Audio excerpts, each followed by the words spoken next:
হযরত আবু সাঈদ খুদরী রাদিয়াল্লাহু তাআলা থেকে বর্ণিত আছে, বুখারীর একটি রওয়ায়াত, কোন ব্যক্তি যদি অসুস্থ হয় আর যদি ওই ব্যক্তি কোরআনে কারীমের প্রসিদ্ধতম একটি সূরা, বহুল পরিচিত সূরা, যে সূরাটি আমরা সকলেই জানি, যে সূরাকে উম্মুল কোরআন বলা হয়, যে সূরাকে সূরাতুশ শিফা, রোগ আরোগ্য, রোগ মুক্তির শিফা সূরা বলা হয়, কোরআনে কারীমের মা বলা হয়, সেটাকে বলা হয় সূরাতুল ফাতিহা। আল্লাহ রাসূল সাল্লাল্লাহু আলাইহি সাল্লাম কাছে একদিন আসলো খবর, একজন সাহাবী অসুস্থ, আরেকজন সূরা ফাতিহা পড়ে ফু দেওয়ার পরে ব্যক্তি সুস্থ হয়েছে।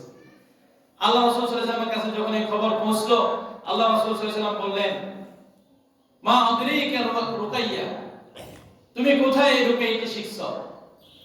ঠিক আছে, সহ, মানে তুমি যখন সূরা ফাতিহা পড়লে পড়ে দম দিও, ব্যক্তি সুস্থ হলো, আল্লাহ রাসূলের কাছে এটা বলার পরে আল্লাহ রাসূল এটাকে সমর্থন করে গেছে। তাহলে এটার নাম কি? সূরাতুশ শিফা, সূরাতুল ফাতিহা।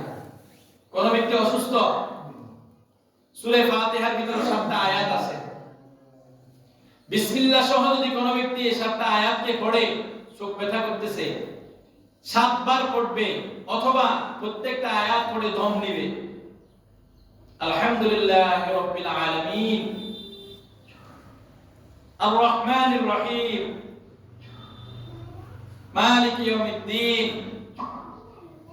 এভাবে আপনি চোখ ব্যথা করতেছে, 7টা আয়াত 7 বার পড়ে দম দিলেন, অথবা পুরোটা সূরা 7 বার পড়লেন, পড়ে হাতের ভিতরে ফু দিলেন, দিয়ে আপনার পুরো শরীরকে মেসেজ করে দিলেন, শরীরের ব্যথা চলে যাবে। অথবা আপনার যে অংশে ব্যথা করতেছে ওই অংশে পড়ে দম দেন, আপনার ব্যথা আরোগ্য হয়ে যাবে, মুক্ত, রোগ মুক্ত হবে না। তবে আপনাকে পূর্ণাঙ্গ বিশ্বাস ওটার ভিতরে থাকতে হবে। আর আপনি যদি বলেন হুজুর তো বলছে, হুজুররা তো বলে, দেখি না পড়ি দেখি না, তাহলে হবে না।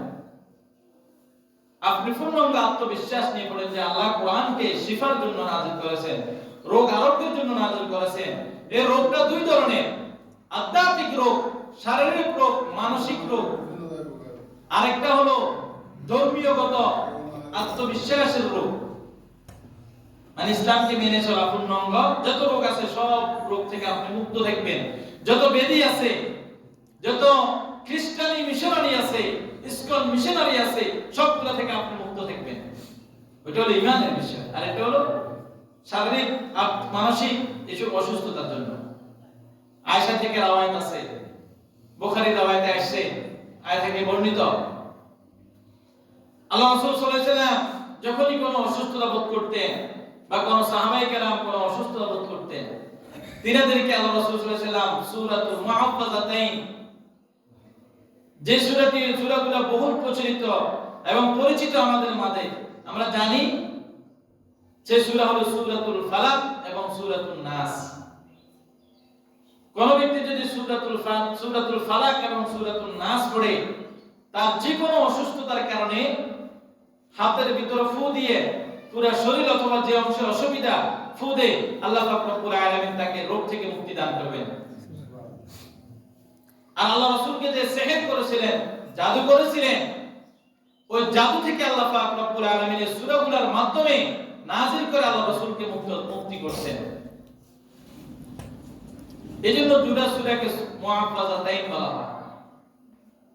আমরা ইনশাআল্লাহ দুটো সূরা পড়ার চেষ্টা করব।